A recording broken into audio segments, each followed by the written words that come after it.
hated working at the law firm. And then I went to another law firm. I hated that one too. Then I went to 2 corporations, hated that. And then I realized, okay, I'm just not, none of this practicing law is going to do it for me. I guess I'm lucky in the sense that I did always have the dream. Mm-hmm. And by that time, I believed in myself to say, okay, you can jump off the cliff. So we just had a really amazing conversation with Debra Martin Chase. She's an iconic producer, film, TV, Broadway. What I love about this conversation is she talks about how at 28, she found herself miserable as a lawyer, was willing to completely throw in the towel and start again at the bottom. She enters a cutthroat business and actually develops incredible relationships that have served her really, really well. The other thing is she clearly had a dream early on. She really, really was looking for that why, understanding what that difference was that she wanted to make in the world.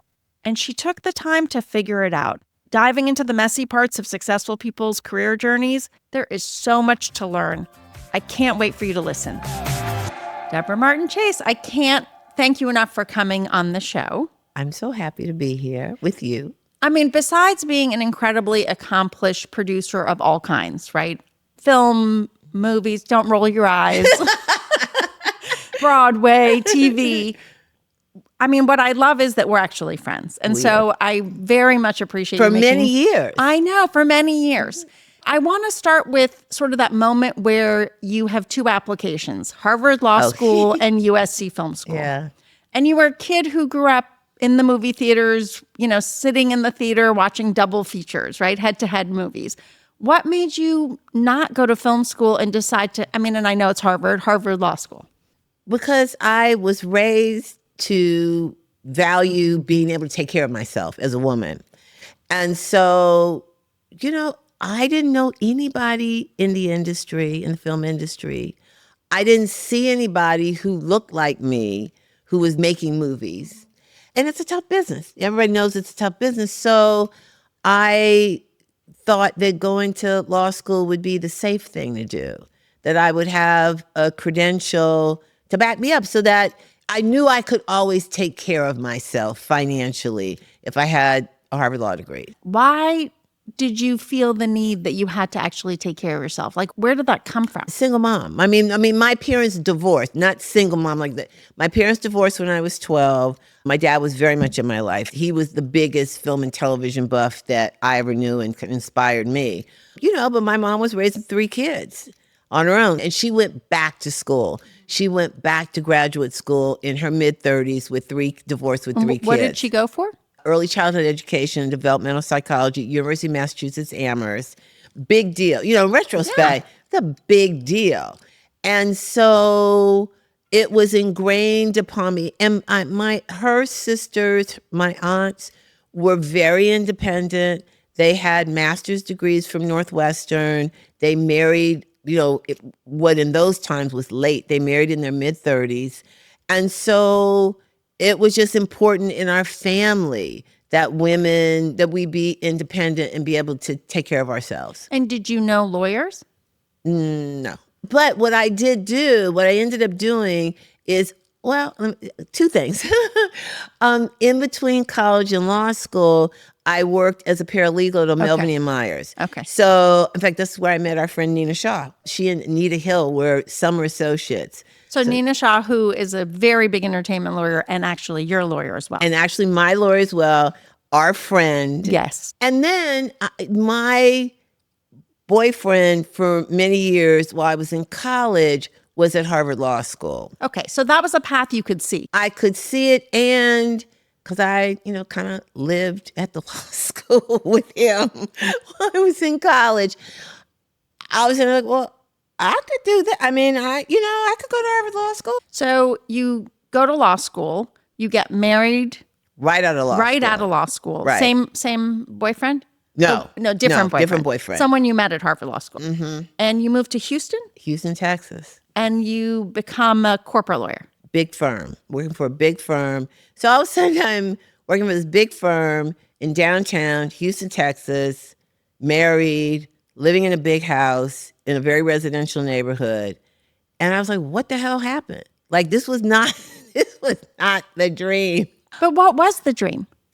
Oh my God. Had I not gotten married, and I got married because I, was in love at the time.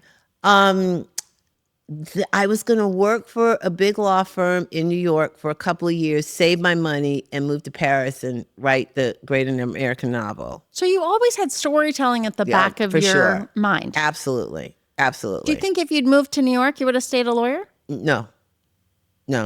So law just wasn't for you? No, I did not. I was a really good lawyer, but I didn't enjoy practicing law. Did you like law school? I appreciate the skills that I gained in law school. I learned how to negotiate. I learned how to analyze. I learned to enhance my thought process. I love the students. I'm still very, very close. You made lifelong friends. Lifelong friends. Still very, very close. It's just, I found everybody had a story. By the time you get to Harvard Law School, whether you, kind of prep school, Harvard undergrad, Harvard Law School, or you're like the smartest guy or girl at a very small college in the Midwest. So how many years did you stay in Houston and married until you decided, like, no, wait a second, something's really off? The first law firm, I worked there for 2 years. I had not a moment to breathe. Young associate. Sleep under your desk. Oh my God. So I had no time to even think about what else I wanted to do. And honestly, it was at lunch one day in downtown Houston. I was walking across the street and a car ran a red light and it stopped literally just short of me. Oh, near-death experience. Near-death experience. I went home that night and I told my husband, I'm quitting. I was like, if I had died today or if I had been seriously maimed, I'm miserable and I don't want to live like this. So 2 years, I took a year off. I was kind of a freelance writer, but really trying to figure it all out.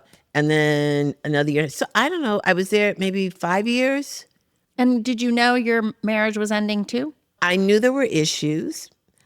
I was like, look, I have to leave. Like, I can't, my soul is going to die here. And I say that I have such great friends still in Houston to this day. So I have a lot of love for a lot, but it just, at that point in my life, was not fitting. It was not giving me the space to do the things that I wanted to do. So I said, I'm going to New York or LA. He said, okay, we'll do New York because he was in finance. And then when we got to New York, it became pretty clear to me that this was not working. So you come to New York. How do you pivot into the film business? Oh, it took me a few years. It did? I worked. Were you a lawyer when you first came to New York? Yes. So you went back to law. I worked for a smaller law firm thinking maybe it wouldn't be so bad. And I never saw the light of day for 6 months. And then I went to Avon Products. And I was an in-house lawyer for, I think, like 3 years. I mean, a good long time. And during that time, we separated. He moved back to Houston. And I was just like, a kid in a candy store in New York, young, hanging out. And then I was a member of the National and New York State Finance Committees for Michael Dukakis, and I was a delegate to the convention. And I was a poli-sci major, loved politics. It was a really great experience. And coming out of that, I got an offer to work for the Dinkins administration. And in that moment, I was like, you know what?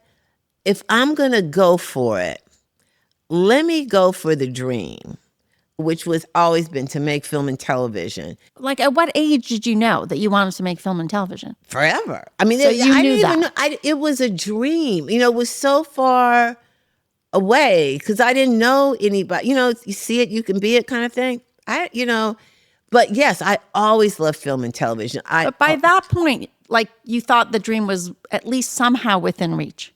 Yeah, well, again, I had the law school degree in my pocket, plus some experience to boot, and I was divorced, and I didn't have a mortgage for the first time. This was my moment. I knew if I didn't try it now, I would lose that window. I want to talk about that for a second, because there's a lot of people we know who sort of hit a hitch, find themselves married or in a job they don't like, but it's hard to pivot. But you somehow believed yourself enough to think you deserved something different. I was so miserable practicing law. And again, I don't mean to bash Houston, but it just at that point Just didn't work for you. None of it worked.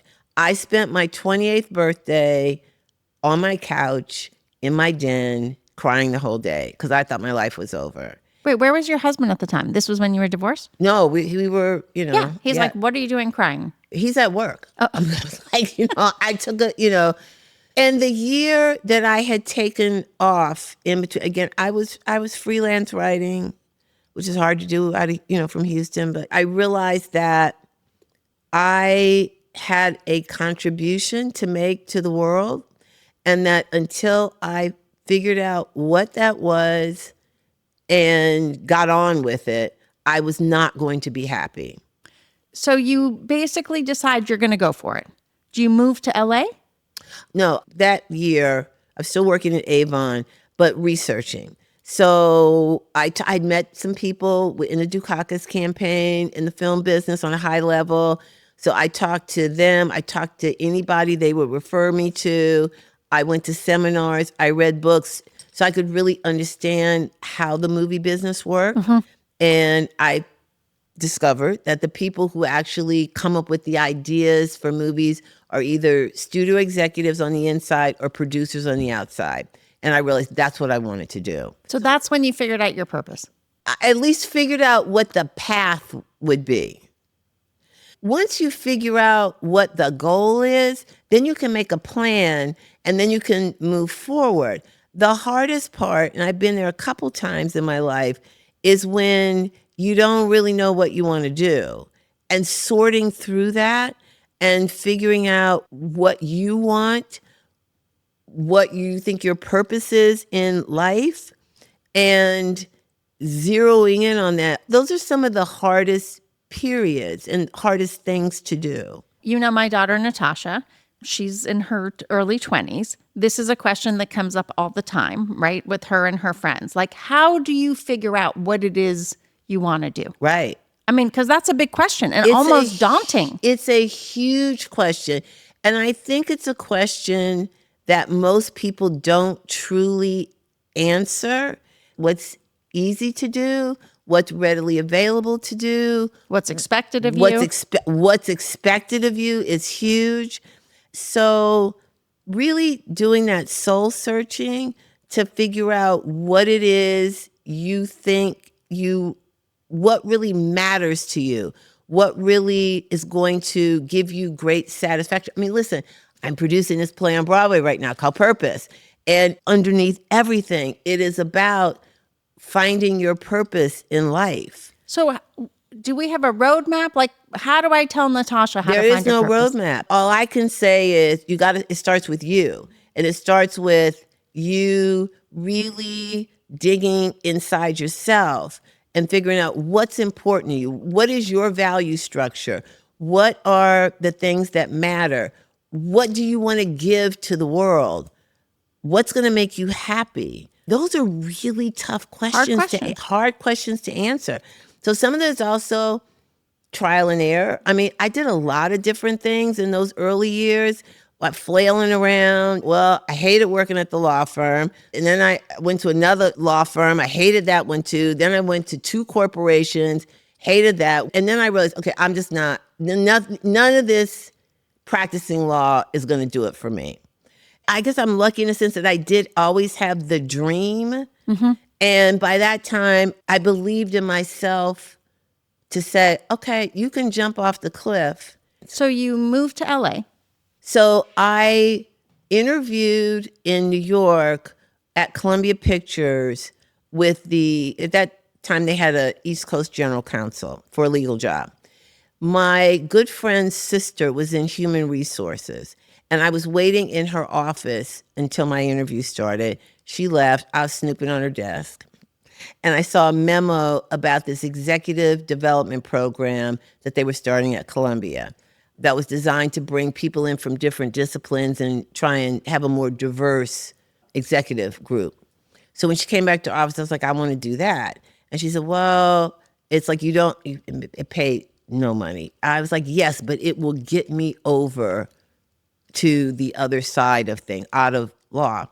So I got into that program. So you were willing to take a pay cut to make the move? Yeah, I was willing to. I had made up my mind that I was going for it. So whatever I needed to do, I was willing to do it. So I moved to LA in connection with that. And I grew up 6 through 15. I actually grew up in Altadena, which nobody had ever heard of until, sadly, the fires. But I grew up in Altadena. So it was a homecoming of sorts, even though, I was living in LA.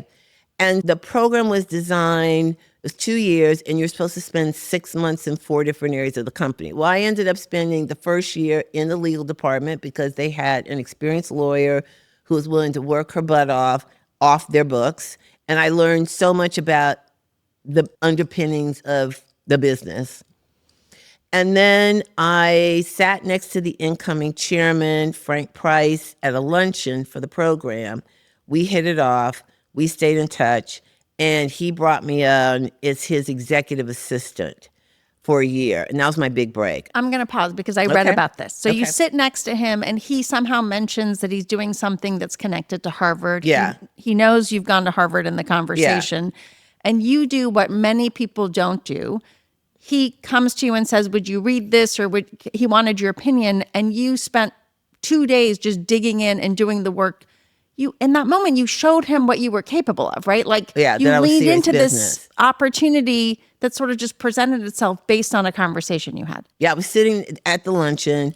He had a book that was set at Harvard that he was really interested in. And at the end of the luncheon, he said, if you ever have a chance to read it, I'd love to hear your thoughts. So yes, that was on a Thursday. I spent the weekend in my little apartment. I read the book twice. I made my notes, and I called him Monday morning, first thing, and I said, I had a chance to read over the weekend. Would love to talk to you. He brought me up. He listened. Yes, and that's when he's like, okay, she's serious. She's willing to do the work. Willing to do the work. And then, like a month or so later, he brought me on as his executive assistant. I think that moment of initiative is such a great lesson, right? Like you could have just sort of fluffed off that conversation, never followed up, but you really dug in. And I know that as somebody who's hired people or who's had similar experiences, people sort of get what you're capable of in that moment, if you're not even doing it intentionally. That's right. That's exactly right. Okay, so you start as his executive assistant and you make your way up. And I'm going to fast forward because you obviously were quite good at what you did and you weren't afraid of working hard. And you end up going to work for Denzel Washington. I also thought this was a really great, insightful story because, how many times are we in the room with people who we admire or want to work for and we do nothing about it? You did something when you saw him on the lot. Yeah, again, it was me taking initiative and then kind of the universe intervening. So yes, I'm on the Columbia TriStar lot. Denzel has a deal at TriStar. He has his Oscar for Glory, so he's a well-respected actor, but he's not the big movie star that he is today. I see him walking across the lot as I'm going to lunch. I just went up to him and introduced myself and said, if you ever have a project that you would want to, bring into Columbia, obviously I'd be interested. He said, great, let's talk tomorrow. And what was your job at the time? So by this time, Frank has been ousted in a very ugly, very public coup. Before he left, he gave me a contract and put me on the creative staff. So I'm a director of creative affairs. But I'm like, as I used to say, I'm like the lone Democrat in the Republican White House, right? I'm his girl. I'm basically like in a converted closet of an office. So I go to lunch, I go back to my office.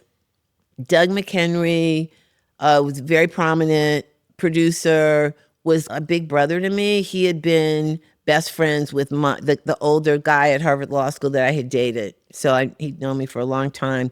And he had a big deal at Warner Brothers at the time. So as I walk in my office, my phone rings and it's Doug. And he says, I just hooked you up. And I'm like, what are you talking about? He said, I just had lunch with Denzel. And he told me that over the weekend, his manager left and he's looking for somebody to run his company. I said, well, I just met him 2 hours ago. And Doug said, he said the same thing. So the next day, I'm in my cubbyhole and my phone rings and it's Denzel's assistant. And she says, Mr. Washington would like to come by and talk to you. Are you going to be there? It's like, yes, I'll be here. I'm staying right here. I'm not moving. So he comes in, hat pulled down, backpack. And we talked for about 2 hours and realized we very much saw the world the same way, wanted to do the same things, wanted to make the same kind of movies. And so the next week I went to, work with him. So how many years do you work with him? 4. Big movie that you made together? Courage and Fire. Yep. Devil in a Blue Dress was our first company production. Preacher's Wife. I took the journey with him to becoming a big movie star. So I learned so much from him. Obviously one of our greatest actors, but I learned from him character and dialogue and storytelling from the character perspective, really invaluable. And, as he progressed, everybody wanted to meet him. So I got to meet a little bit of everybody. And so from there, you go to work for Whitney Houston. I found and developed The Preacher's Wife, which it was based on a movie called The Bishop's Wife, Cary Grant. And early on, Whitney signed on. And so I got to know her. Well, I really more got to know her camp. And they were looking to take her career to the next level. And so eventually they approached me about coming in to start a company with her. So we partnered and we started a company at Disney. And you made a very big movie. Yeah, we did Cinderella, Rodgers and Hammerstein's Cinderella. I mean, the Princess Diaries was actually out of Brown House, which is the name of our company. And the Cheetah Girls, first Cheetah Girls movie was out of Brown House. I want to talk about the fact that at this point you're making female empowerment movies. Oh, yeah. I mean, you've almost like found a niche, particularly with Whitney, because between Cinderella, Princess Diaries, Cheetah Girls, right? Then you even went on to make Sisterhood of the Traveling Pants. All of a sudden, there's a narrative. Like your purpose actually has a narrative to it, which is about female empowerment and also bringing in different voices and faces on screen. Yeah.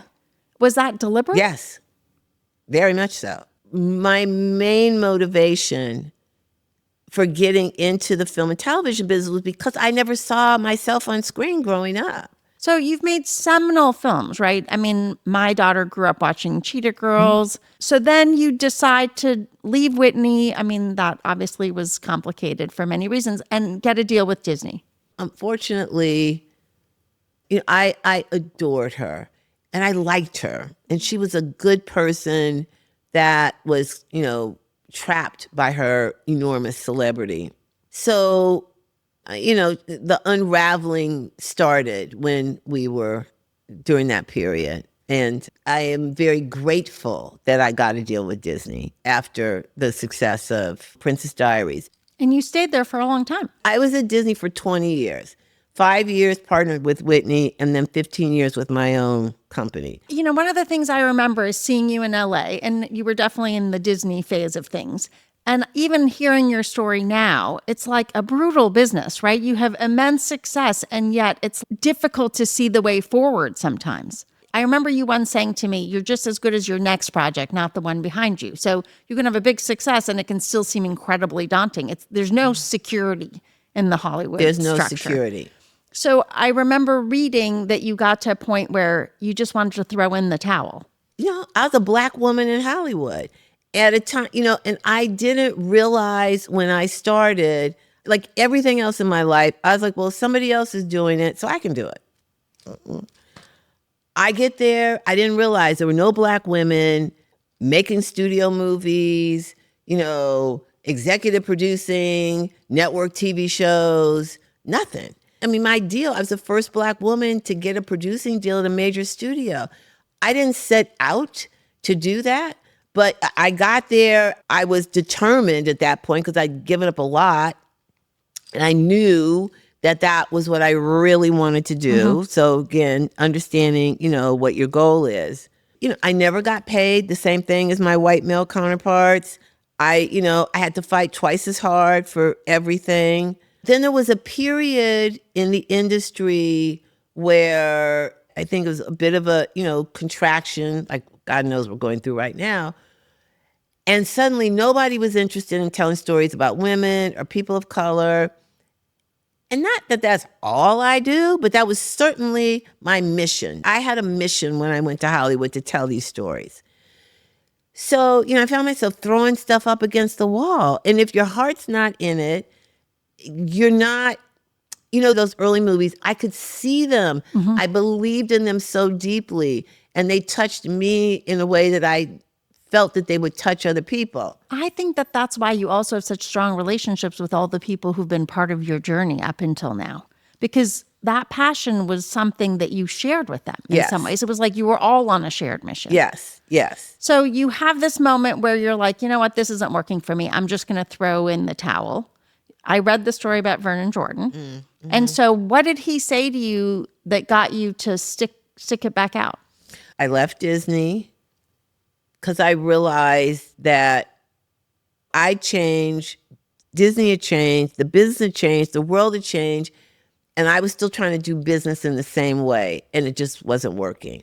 So I had to take a step back and open myself up to understand where the business was and find my purpose again. I had lost my motivation. It had been kind of beat out of me at that point. So it was like, why am I still doing this? And I looked at doing other things. Should I go back and practice law? Maybe film finance? And I just, again, talked to everybody. I started going to TED conferences. Like opened up your aperture. Opened up my mind. Yeah. Just to kind of take in stimuli and think about it.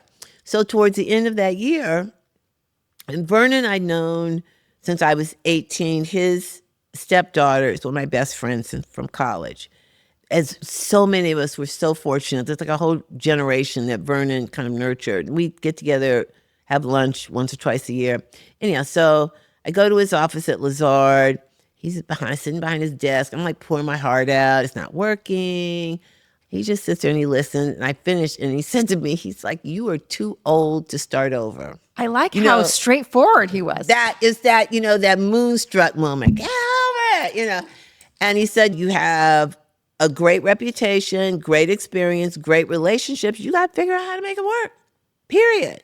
So I decided I was going to raise a fund because, again, what I was most interested in is, new voices, diverse voices, female voices and stuff. And one of my good friends signed on and I spent a month doing a business plan. And in many ways, it was like doing the term paper because everything that I had learned and felt and thought about in that past year went into putting together this business plan, kind of my vision for where things were going. And literally like a week after I finished the plan, I got a call out of the blue from Perlina Ibokwe, who at the time was the head of Universal Television, saying, do you think you'd be interested in a deal? So I went to Universal, and I've been there for, 7 years or so. And Equalizer. Equalizer came out of that. Equalizer just ended. Mm-hmm. A So great sad. show. I love that show. Thank you. First Black primetime TV show producer, right? Am I getting that right? Non-writing, non-actor, executive producer of a network hour-long TV show. Okay. Yeah. And it's ending. You're entering another messy part with that ending. How does that feel? Like, how do you find your way through that? So 2 things. One, we had a 5-season run, Long which run. is a big deal these days in particular. I love the show so much. I love the cast, the crew. I mean, we really were a family. So as much as anything, that's the part I'm going to miss everybody. We were on the bubble for months. I mean, it was a financial, because our ratings were still very good. It was really a financial decision by CBS. But on Thursday, Tony nominations came out. In between my 2 shows, Purpose and Death Becomes Her, we got 16 Tony nominations. I mean, significant. I was jigging, crying. I mean, big deal. The next day, my show got canceled. That Friday, the show gets canceled. And Monday, Brandon wins the Pulitzer Prize for Purpose.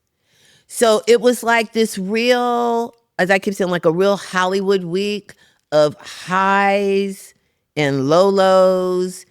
And it was like the universe was saying, okay, this door is closing, but the window's wide open. One door closes, another one opens. I haven't fully processed that the show is over because it's been such a huge part of my life for the last 5 years. But it's like, okay, I'm open. Let's keep moving forward. I'm going to say you have a formula. You have an interest. You then deconstruct it by actually doing homework to understand it. You then come up with a plan, and you're not like, you totally lean into the risk and just go for it. Because you're describing something that you've now described a couple of times. Yes, but also I find when you have the focus, put yourself out there, take the risk, believe in yourself, then the universe comes in to meet you. Well, and also you have relationships that also fit into that mix. But that's what I'm saying. In the same way, when I ran Denzel's company in the 90s, Mark Platt was the president of TriStar, and we remained friends for all 30 years. And Mark is one of the most prolific producers of film and Broadway. He and his partner, David Stone, have Wicked. Need I say more? Defying Gravity. Could be your song. Okay. Exactly. So I'm on the board, second stage, and I'm still on the board, probably like 12 years. But for most of that time, I chaired the artistic committee. So right before COVID, we honored David Stone, Mark's Broadway partner. And so Mark found out I was interested in theater. And so he called me and he said, "Are you interested in producing?" I said, "Yes." I said, "That's why I'm doing this, to get the experience." He said, "Okay, I might have something for us."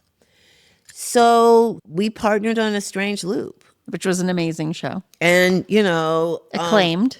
And Tony winning. Yeah.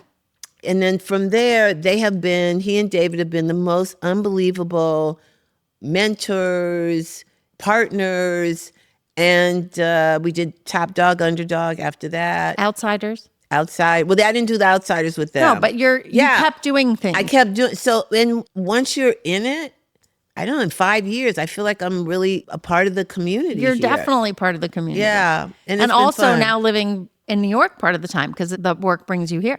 Yeah, I've been bi-coastal for a long time because I find LA very difficult as a Black woman and as a single Black woman. It's a very segregated city.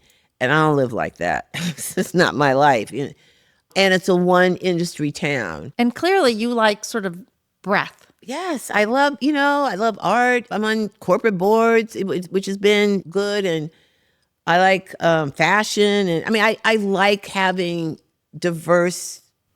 It's like curiosity. Yes, it's curiosity. It's also, I'm a storyteller. Mm-hmm. I need to understand culture. I need to understand what's going on and what people are thinking and anticipate some of the things that are happening so that I can be matching that with stories. One of the other things I notice is you're very good at building relationships. And I worry about kids today, particularly in the world where they've grown up on social, where everybody talks about how social skills have eroded. Mm-hmm. What advice do you have for people? Because clearly sort of relationships and social capital have been a big part of your success. Very important. Relationships are very important. People work with people that they want to be around. Also, you just learn from other people. This business is a relationship business at the end of the day. People hire people they like, that they're comfortable. That's been part of the problem historically about access, is that people just hire their buddies, and that has changed. We still have work to do, but it's changed a lot since, when I started.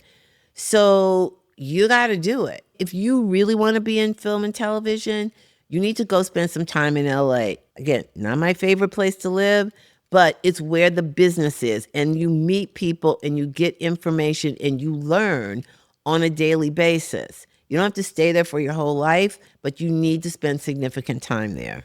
And then the other thing is mentorship, right? It seems like you've definitely had mentors. I don't know that I had a specific mentor. And sometimes somebody would be like, why can't you be your own mentor? What advice do you have for people sort of in that vein? Because that seems to have been a big part of your journey.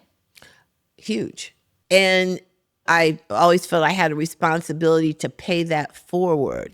So I have mentored a lot of people. Again, once I realized what the situation was, I put my foot in the door and was pulling people in after me. And then all of a sudden you look up and at this point in my career, I have a lot of people who are now in their prime that I have known for 20 years. And that's lovely and gratifying. And also, as a practical matter, is great. Okay, you and I could have conversations endlessly. I've learned so much about you doing the research. I could keep you going, but I know you have a flight. So we're going to go to rapid questions. You ready? Okay. All right. What would be your karaoke or walk-on song? First thing that came to my mind, and it's not really right, but it's I Will Always Love You, just because I love that so much. Okay, but that's not my walk-on song. Maybe your karaoke song? Maybe my karaoke. Maybe my karaoke song. What's the food you'd bring to a potluck? Fish. All right. So if you weren't going to be a filmmaker or a lawyer, what would be another career that you would have chosen? Oh, I don't know. Maybe there is no answer to that for you. Yeah, I figured that's enough. I don't know. What are you reading, listening, or watching now? I'm actually reading a book by S.A. Cosby that I'm really enjoying. It's my first time reading him. What am I watching? I'm kind of in between, but what have I enjoyed? Adolescence, I thought was brilliant. I liked Zero Day very much. I like Paradise. Yeah, you're not going to be short on this list. Yeah. Okay. Last thing, what would people be surprised to learn about you who know you well? The people who know me well, I don't know that they'd be surprised by a lot. The people who don't know me well, like I can lay in the bed for a day. I can turn off. And people are always like, oh, you never. I'm like, no, you don't understand. I do know how to turn off. I don't do it enough. You definitely don't do it enough. I don't do it enough, but I know how to turn off the phone and turn on the TV or the book and just kind of chill, because I think that's very important to reboot and replenish. Okay, as we close, what's one piece of advice you think we should leave people with? I think you have to get to the point where you can bet on yourself. Oh, I like that. Well, thank you so much for coming on. It really was a conversation we could have just kept going on. I know. I don't know why we didn't do this sooner. Well, next time we do this, it'll be with cocktails. Okay, perfect.